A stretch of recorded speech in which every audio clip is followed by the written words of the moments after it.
لوگوں کو کچھ غصے میں کہہ دیتے تھے اور بعض اوقات خوش ہو کر کچھ فرما دیتے تھے۔ معلوم ہوتا ہے کہ تم اس قسم کی باتوں کو بیان کر کے کسی کو کسی کا دوست اور کسی کو کسی کا دشمن بنا دو گے۔ کیا تمہیں معلوم نہیں کہ حضور علیہ الصلاۃ والسلام فرمایا کرتے تھے کہ خداوند غصے کی حالت میں اگر کسی کے متعلق کوئی برا کلمہ نکل جائے تو اس کو بھی اس کے حق میں خیر کر دینا۔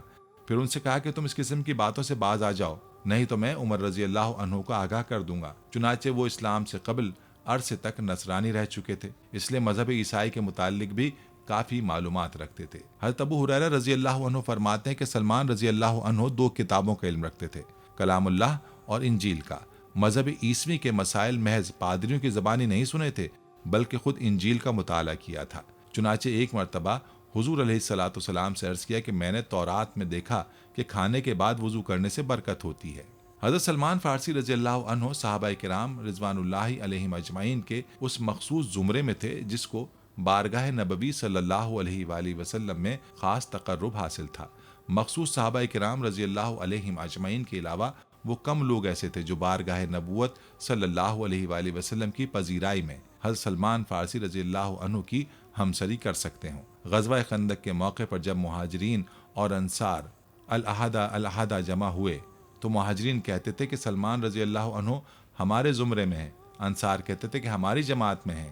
حضرت صلی اللہ علیہ وآلہ وسلم نے فرمایا کہ سلمان رضی اللہ عنہ ہمارے اہل بیت ہیں، کہ سلمان رضی اللہ عنہ ہمارے اہل بیت میں سے ہیں۔ ام المومنین حضرت عائشہ صدیقہ رضی اللہ عنہ فرماتی ہیں کہ سلمان رضی اللہ عنہ کی شب کی تنہائی کی صحبت حضور علیہ الصلاۃ والسلام کے پاس اتنی لمبی ہوتی تھی کہ ہم لوگوں یعنی ازواج مطہرات کو خطرہ پیدا ہو گیا تھا کہ کہیں ہماری باری کی رات بھی اس نشست میں نہ گزر جائے۔ حضرت انس بن مالک رضی اللہ تعالی عنہ روایت کرتے ہیں کہ حضرت صلی اللہ علیہ وآلہ وسلم فرماتے تھے کہ جنت 3 آدمیوں کی مشتاق ہے، علی رضی اللہ عنہ، عمار رضی اللہ عنہ اور سلمان فارسی رضی اللہ عنہ کی۔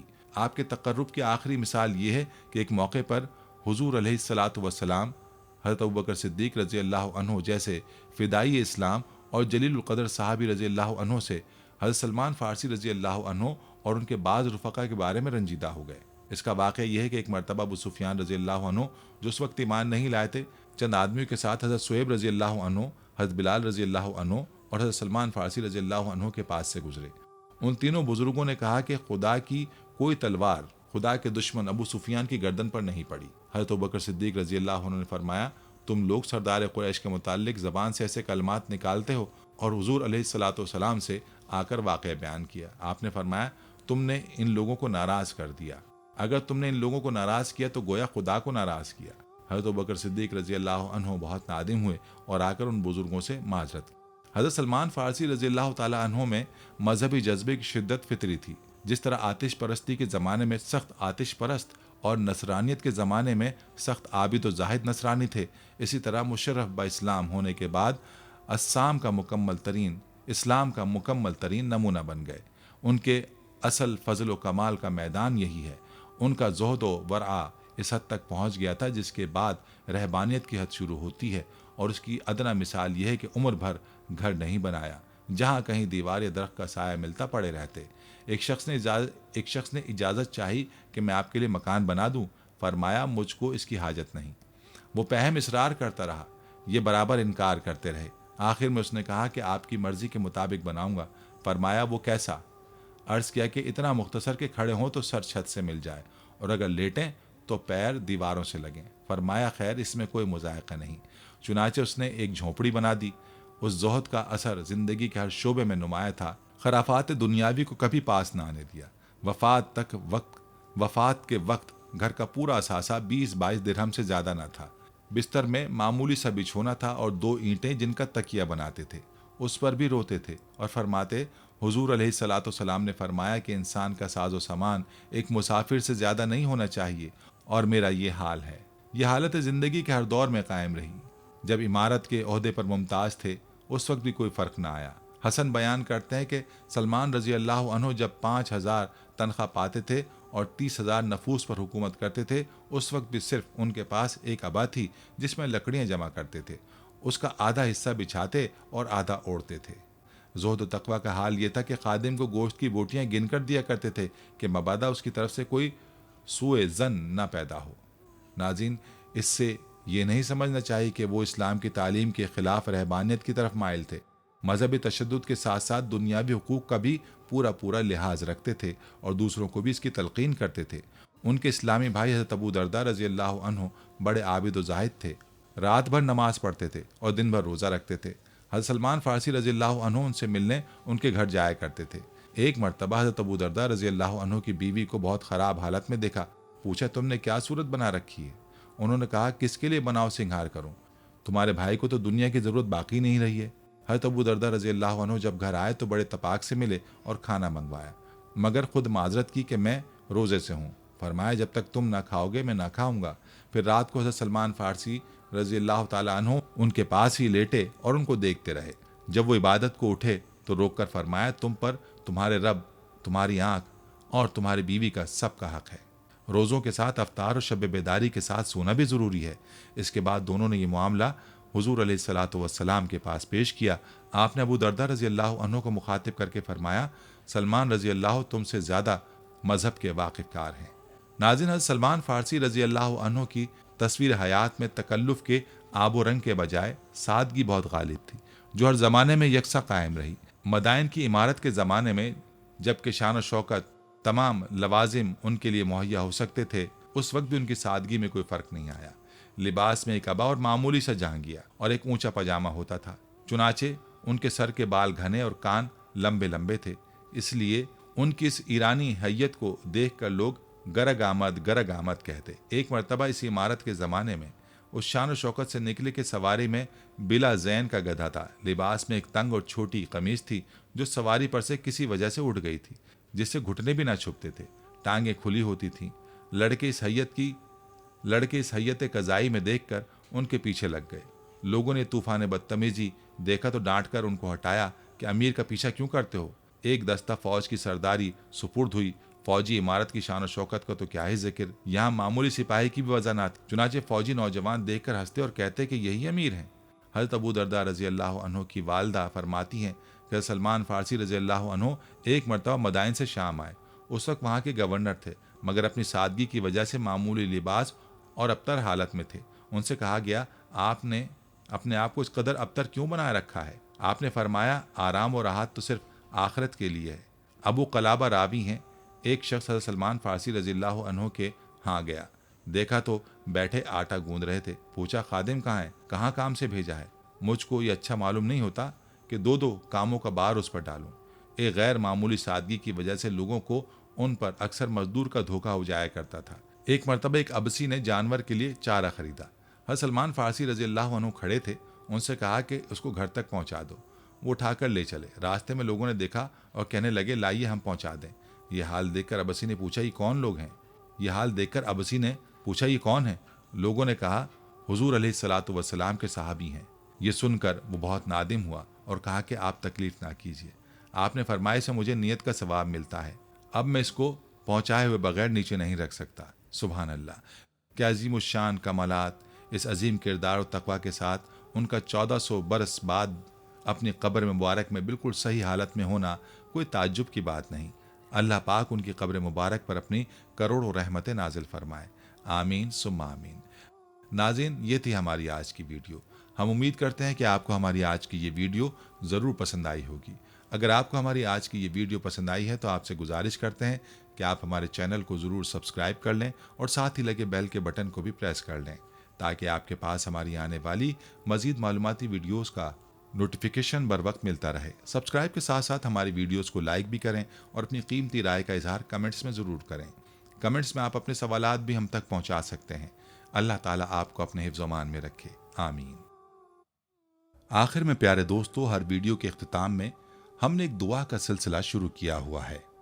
جو بھی اس دعا میں شامل ہوگا، میرا دعویٰ ہے کہ اللہ پاک اس کی تمام جائز حاجات کو پورا کریں گے۔ اپنی دعا کا آغاز درود ابراہیمی سے کرتے ہیں۔ آپ سب دوست اور بہنیں پہلے میرے ساتھ مل کر درود پاک پڑھ لیں اور کمنٹس میں آمین لازمی لکھیے گا۔ اللہ پاک اس آمین کو لکھنے کی برکت سے آپ کی اور میری تمام جائز حاجات کو پورا فرمائیں گے۔ دعا کا آغاز کرتے ہیں۔ بسم اللہ الرحمن الرحیم۔ اللہم صلی علی محمد وعلی آل محمد کما صلیت علی ابراہیم وعلی آل ابراہیم انک حمید مجید اللہم بارک علی محمد وعلی آل محمد کما بارکت علی ابراہیم وعلی آل ابراہیم انک حمید مجید۔ تمام حمد و ثنا رب ذوالجلال کے لیے ہیں، جس کی رحمت سے نا امیدی نہیں، جس کی نعمتوں سے دامن خالی نہیں، جس کی مغفرت سے مایوسی نہیں، اور جس کی رحمتوں کا فیضان کبھی نہیں رکتا۔ اے اللہ پاک، اے اللہ تو پاک ہے، تیرا شکر ادا کرتے ہیں اس اقرار کے ساتھ کہ تیرے سوا کوئی معبود نہیں، تو سب سے بڑا ہے، تیرا کوئی شریک نہیں اور نہ ہی کوئی ہمسر ہے۔ زمین و آسمان پر جتنی بھی مخلوقات ہیں تو سب کا مالک ہے اور تو ہی سب کا پالنے والا ہے۔ اے اللہ پاک، بلا شبہ تو ہم سے محبت کرتا ہے، یہی وجہ ہے کہ تو نے ہمیں ایمان کی دولت سے نوازا اور ہمیں اپنے محبوب صلی اللہ علیہ وآلہ وسلم کا امتی بنایا۔ یا اللہ، اپنے پیارے حبیب پاک صلی اللہ علیہ وآلہ وسلم کے صدقے ہماری زندگیوں کو پرسکون اور آسان بنا دے۔ یا الہی، ہم سب کے گناہ معاف فرما دے، ہم سب کو عابد اور سحر خیز بنا دے، ہم پر راز شوق آشکار کر دے، ہمیں غلامی مصطفیٰ صلی اللہ علیہ وآلہ وسلم سے سرفراز فرما دے، ہمارے دلوں کی ویران بستی کو اپنی رحمت سے آباد کر دے اور ہمیں اس راستے پر ہمیشہ قائم رکھ جو نبی پاک صلی اللہ علیہ وآلہ وسلم نے بتلایا ہے۔ یا اللہ پاک، ہم سب کو سچے دل سے توبہ کرنے کی توفیق عطا فرما دے۔ اے رب رحیم، ہم گناہوں کی دلدل میں ڈوب گئے ہیں، ہم بدکاریوں کی مستیوں میں گر پڑے ہیں، ہم مایوسیوں کے اندھیروں میں بھٹک رہے ہیں، رحمت الہی سے خود ہی روٹھ گئے ہیں۔ اے اللہ، ہم ندامت کے آنسوؤں سے ناآشنا ہیں، ہم ایک سچی توبہ کے طلبگار ہیں۔ اے اللہ پاک، اپنی رحمت سے ہمیں وہ سچی توبہ عطا فرما۔ اے پروردگار، ہمیں ہمارے والدین کو، ہمارے اہل و عیال کو، ہمارے آباء و اجداد اور ہماری آنے والی نسلوں کو اپنی عافیت عطا فرما، ہم سب کو بے حساب رزق عطا فرما، ہم سب کو حاسدوں کے حسد سے بچا۔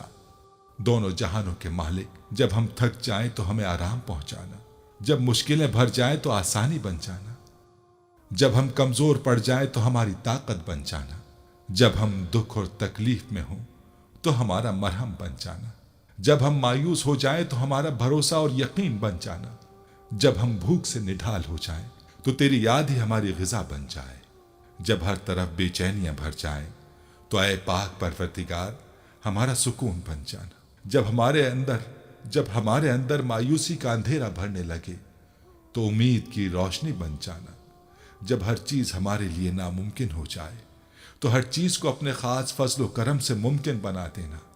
اے ارض و سما کے مالک، تو غفور ہے، تو رحیم ہے، ہم سب کی توبہ قبول کرنا، ہمارے صغیرہ کبیرہ گناہوں کو دھو دے، ہمارے دلوں کو ہدایت عطا فرما، ہماری زبان کو درستگی اور نرمی عطا فرما، ہم سب کو گناہوں سے بچا اور نیک اعمال کرنے کی توفیق عطا فرما۔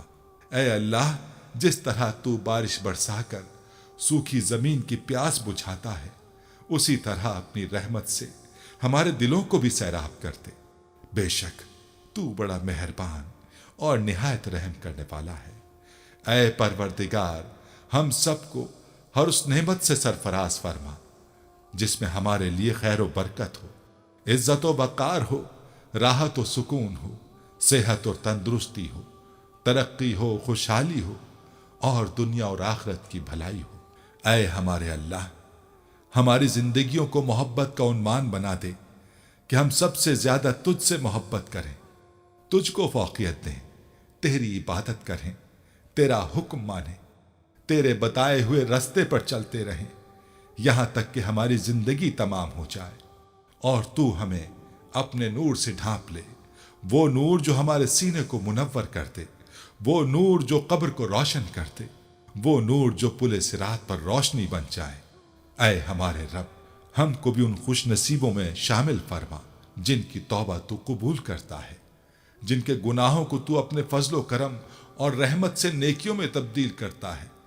یا اللہ، ہمارے پاس کوئی عمل نہیں ہے، ہمیں صرف تیری رحمت کا آسرا ہے۔ اے پروردگار، آمین یا رب العالمین۔ بادشاہ، اے رب کائنات، ہمارے دل اور ہمارے قدم اپنی رضا کی طرف پھیر دے۔